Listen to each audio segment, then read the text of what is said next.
যেমনটি বলছিলাম, ভিন্ন ভিন্ন মামলায় বিগত সরকারের প্রভাবশালী অনেকেরই রিমান্ডের আবেদন মঞ্জুর ও কারাগারে প্রেরণ করার নির্দেশ দিয়েছেন আদালত।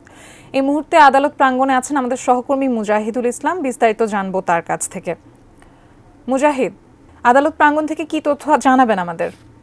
ধন্যবাদ আদ্রিতা। আমি এই মুহূর্তে ঢাকা মেট্রোপলিটন যে আদালত আছে সেখানে আছি এবং আপনি জানেন যে সাবেক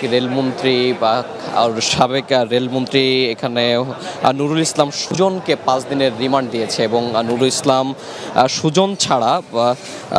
সুজন ছাড়া দীপুমণি, ইনু মেনন, পলক সহ 7 জনের আবেদন কিন্তু নামঞ্জুর করে আদালতে কারাগারে পাঠানোর নির্দেশ দিয়েছে।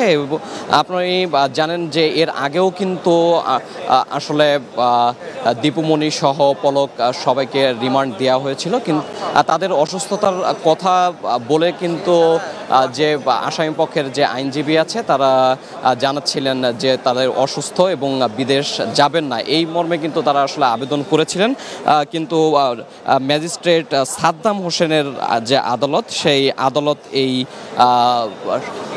আদালত কিন্তু এই সিদ্ধান্তগুলো দিয়েছে। এবং আমি যদি আপনাকে আর একটু বলি যে সকালে কিন্তু 8টার দিকে তাদেরকে কঠোর নিরাপত্তার মধ্যে সিএমএম আদালতে আনা হয় এবং আদালতে আনার পর থেকেই আসলে শুনানি চলছিল। এবং যাত্রাবাড়ি থানার রফিকুল ইসলাম হত্যা মামলায় কিন্তু সাবেক রেলমন্ত্রী নুরুল ইসলাম সুজনের 5 দিনের রিমান্ড দেওয়া হয়েছে। এবং রাজধানীর তেজগাঁও থানার যে হত্যা মামলা হয়েছিল সেখানে সাবেক শিক্ষামন্ত্রী দীপুমণি এবং আইসিটি প্রতিমন্ত্রী জুনায়েদ আহমেদ পলক, রাশেদ খান মেনন, হাসানুল হক ইনু ও আব্দুল্লাহ মামুন সহ সাংবাদিক দম্পতি শাকিল রূপাকে গ্রেপ্তার দেখানো হয়েছে। এবং শুনানি শেষে আসামি পক্ষের জামিন আবেদন নামঞ্জুর করে এবং কারাগারে পাঠানোর নির্দেশ করে।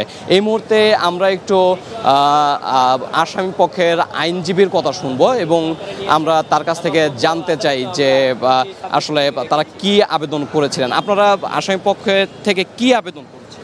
আমরা আসামি পক্ষের আইনজীবী হিসাবে আমরা যেহেতু তাদেরকে মামলায় গ্রেপ্তার করে বিজ্ঞ আদালতে আনয়ন করা হয়েছে, তাদেরকে ডাক্তার দীপুমণি এবং রাশেদ খান মেনন, হাসানুল হক ইনু, জুনায়েদ আহমেদ পলক, চৌধুরী আব্দুল্লাহ মামুন এবং নুরুল ইসলাম সুজন এবং আমার সাবেক অ্যাটর্নি জেনারেল ব্যারিস্টার মেহেদি হাসানকে গ্রেপ্তার করে নেওয়া হয়েছিল। তাদেরকে বিভিন্ন মামলায় সুনির্দেশ দেখানো হয়েছে।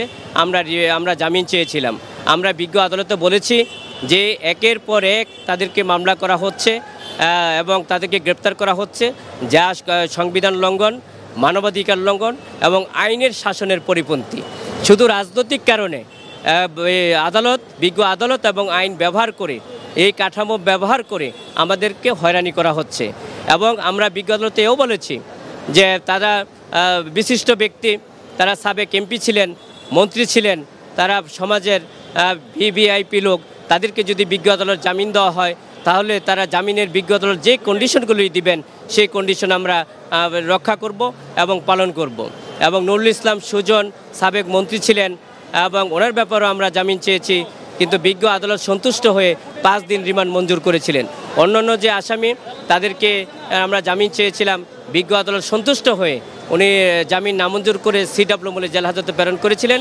আমরা বিজ্ঞ আদালতে বলেছি যে এই রায় এবং আদেশে আমরা সংক্ষুব্ধ এবং আমরা ন্যায় বিচার পাইনি।